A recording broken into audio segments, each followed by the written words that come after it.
friends, welcome to Canadian Cutting Edge. It's me, Jake, your knife nerd and Bandit. Good old Bandit. Yeah, you're getting pretty old, aren't you, buddy? Yeah. Anyway, today we've got this knife. This is a Miguron. Not available in Canadian stores, unfortunately, but you can find it in a lot of other places, and I'll show you and tell you where. This is the Galaty, or Galaty? G-A-L-A-T-Y. Sam Liu, that's the designer's name. Don't know who that is. But if you're looking for an EDC knife, you know, just sort of a medium-sized EDC knife, this might be worth considering. I'm kind of liking it, and I'm going to show you all the details, including a teardown, all that stuff. And I'll try to do it as quick as I can right down here on the tabletop. Come on over. All right, here it is. Those of you who are familiar with my channel know that I try to be very thorough in my reviews, and hopefully I can get it done before taking too terribly long. I'm trying to make my videos a little bit shorter, but I don't want to skip out on anything. So here we go. Miguron company's been well known for a while now, and I've reviewed a number of their knives. I don't know, it's probably a little around 10, maybe less than 10. I don't know, I'll put the number on the screen. So you see more videos on my channel on these if you want to. This knife comes two ways, at least in most stores. I've only seen it in two ways. We've got this, you know, dark forest green type of green micarta, and then they've got black micarta, which of course has some specks of white and stuff in it. So it's a dark gray micarta. It's not like a solid black like a black G10 is. So those are the two ways to get it. We've got 14C28N steel on the blade, and look at that. There's no badging anywhere except for that tiny little 14C28N right there. Other than that, a nice satin finish. We've got horizontal sanding lines there, and then vertical ones coming down on the main bevel. It's a beautiful looking blade. This blade style, this shape, this is sort of, in my opinion, the best EDC blade shape and grind. For all-purpose kind of use, that is, you've got a drop point, you've got a high flat grind, and you've got a nice belly. And that's what I'm looking for in a really standard do-everything EDC pocket knife. We've got a hole here, sort of a half circle kind of hole. I know that's less than a half a circle, but we've got the hole. We can use that for deployment if we want to. Works just fine. We've got a flipper, really nice flipper. Some good jimping on the front of it right there. Works really well. Light switch method works. You know, pulling from the side works just fine.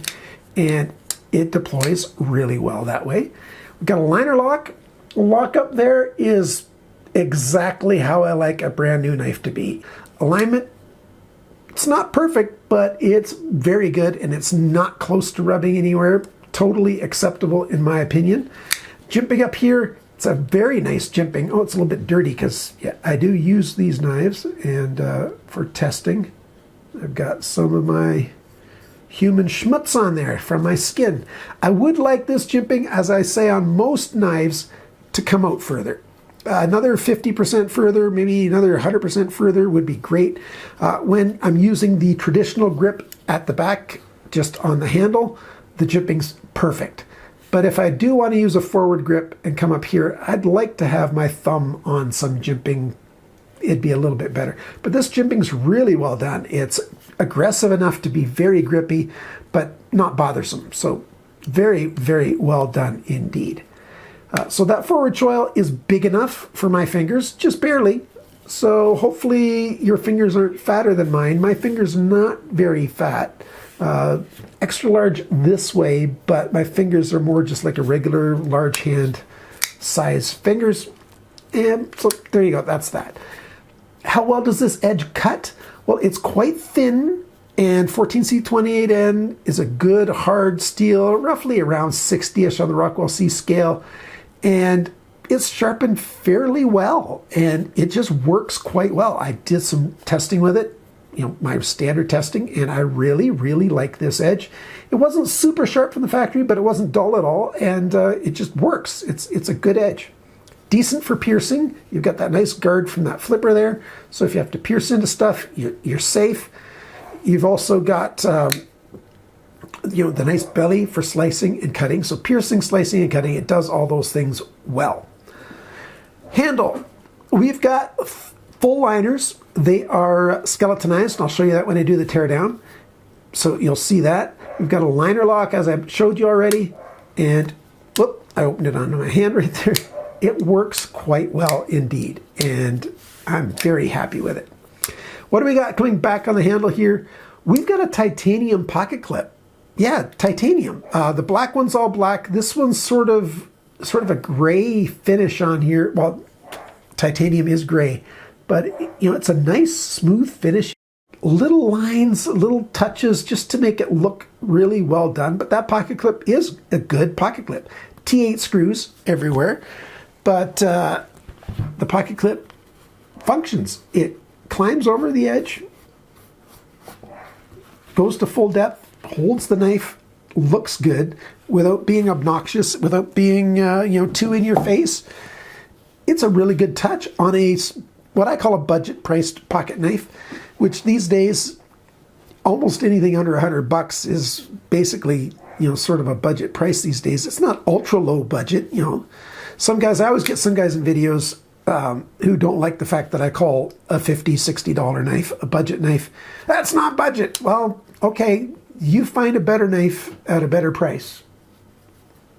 It basically is what it comes to. Yeah, there are some out there, but you know, this is pretty standard right now for this price range to get this kind of quality at this kind of price. Oh, yeah, got to keep talking about the knife, don't I? Got distracted in my brain. This backspacer back here, that's one of my, at least aesthetically, cons. It's a different color green. It's a different material. I think it's G10, whereas this is micarta. I really wish they would have gone with a totally different color instead of another green. See, that's like an OD green, and that's like a forest green. Let's see if I can get it to focus here. So you can see that color difference in the light. I don't like that. It's not close enough to be nice, but it's too close to be a contrasting color. So I think they need a contrasting color in there. Maybe just simply black. Something else. It doesn't match really well, but it works well. So it's an okay backspacer, well placed, well sized, nicely done. We've got a hole there for your lanyard. 550 paracord fits in there. That's fine. And yeah, it's your typical liner lock construction. It's really good. Before I do a teardown, let's go over all the sizes and dimensions on this thing. The weight of this knife, 97 grams. That's 3.42 ounces. Not bad. The sharpness from the factory on my tester, it scored 215 bests. So it could have been better, but hey, it's not bad. And, you know, it's decently sharpened from the factory. Not hard to sharpen up on your own, especially with this big forward choil. You can sharpen it without making any mess back here on this end of the knife. The rest of the measurements here. The cutting edge length, 68.7 millimeters, right around 2.7 inches, tiniest bit over. The blade length tipped to the closest spot on the handle, 81.9 millimeters, which is 3.22, so not quite 3¼ inches in the blade length. The thickness of this blade, just over 3 millimeters, 3.02, which is 0.1185, so the tiniest bit under 1/8 of an inch, just a bit. And the blade depth is biggest right back here, 26.3 millimeters, 1.04 inches. The thickness behind the grind, it's fairly close. It's a tiny bit thicker right near the tip, you know, because it's getting up closer to the spine there. 37.37 millimeters. So just over 1/3 of a millimeter. That's 14.5 thousandths of an inch thin. One of the reasons why it slices and cuts so well. 14C28N can handle that and still be, you know, a very good edge. The handle length now, 106.8 millimeters. Tiniest bit over 4.2 inches. The grip area, back in here, the main grip area, it's about 9.5 centimeters, about 3¾ inches. If you use the forward choil, then it is more like 11.5 centimeters and 4.5 inches. So it's a pretty good grip for a lot of size hands. The total length of this knife when it is open, That is 189 millimeters, 7.44 inches. Oh, and I missed some lengths. I missed some measurements here. The handle thickness, 14.2 millimeters on the G10 here. That's 0.559 of an inch. It doesn't feel like it's over half of an inch. It's just that well done. It's sort of got a very nice radius. You can see sort of this darker line here, or this sort of whitish tone. It's almost flat there, and then it radiuses so gently, and then, you know, at the spine it radiuses over the rest of the way. It's a very comfortable knife in your hand. I really, really like it. Reverse grip is even comfortable. Not that I'm necessarily going to use that anytime, or almost never. It's just, no matter how I want to hold this knife, it's quite comfortable indeed, and I'm very happy with it. Other things, detent on this knife, very good. You can hear it just suck that in. It's not so strong that I dislike it. It's a very well dialed in detent. So I think I've covered pretty much everything on that. Let's take the thing apart. Yeah, like I said, these are T8 screws. So let's zip this one out. Is that one coming out? Or is it turning free? Yeah, it's turning along. So yeah, I don't like it when these screws turn along. This screw wants to come out. I think I'll move that stud around, but we'll see. Okay, then I'll take this one out too. So that's another minor con. I do like it when they've got pins that don't spin freely. It's like a free spinning pivot pin. I really dislike that. And, you know, so there you go. There's a pivot collar. Oh, I should check that with a magnet. It's probably steel. I don't think it's going to be titanium as well. There's the back spacer. Yeah, that's G10. A lot of lubrication there. I believe, I'm quite sure that these knives are made by the same guys that make Two Sun knives. Anyhow, skeletonizing here, we've got these brass or bronze spacers, which is fine. You can use the knife without any back spacer because there's these steps here, but then you're going to get that gold color or that brass color back there, like that. So yeah, can it work without the back spacer? Definitely. You decide if you want to use it or not. If these were steel and you know, were just that nice steel gray color, that might be better. Okay, we've got ceramic ball bearings. Got to cover that. Put that in my hand. What do we got? We've got 10 ball bearings in there. I got to wash my hands now. So ceramic ball bearings, 10 of them.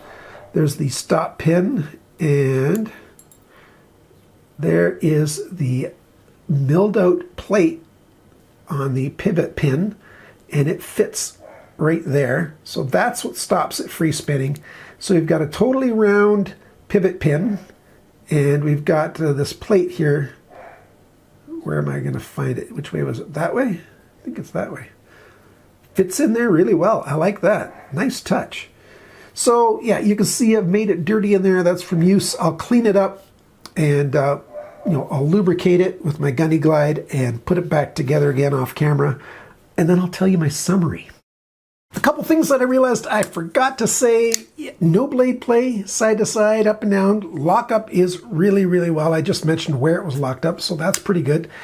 Another reason why I think it's probably made by the same guys as Two Sun is there's no Loctite, no thread locker anywhere, which I prefer. I can add that if I want it. I prefer it if the knife maker doesn't make that decision for me. So that's really good. Action's even smoother now than it was before, since I got some really good lubrication in there. Yeah, I'm happy with this knife. Oh, by the way, yes, this pivot collar is a steel. The magnet sticks to that. Magnet does not stick to this titanium. Oh, I didn't tighten this up yet.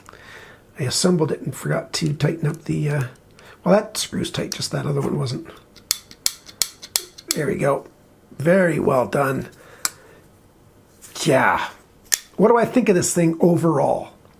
This is a very well done knife. It's a really good size. The balance point Where is it? Right there. That's not bad at all. I didn't show that before either. It's got the nice chamfers where it needs it. Nice rounding of this micarta. The micarta is just the grippiness that I prefer.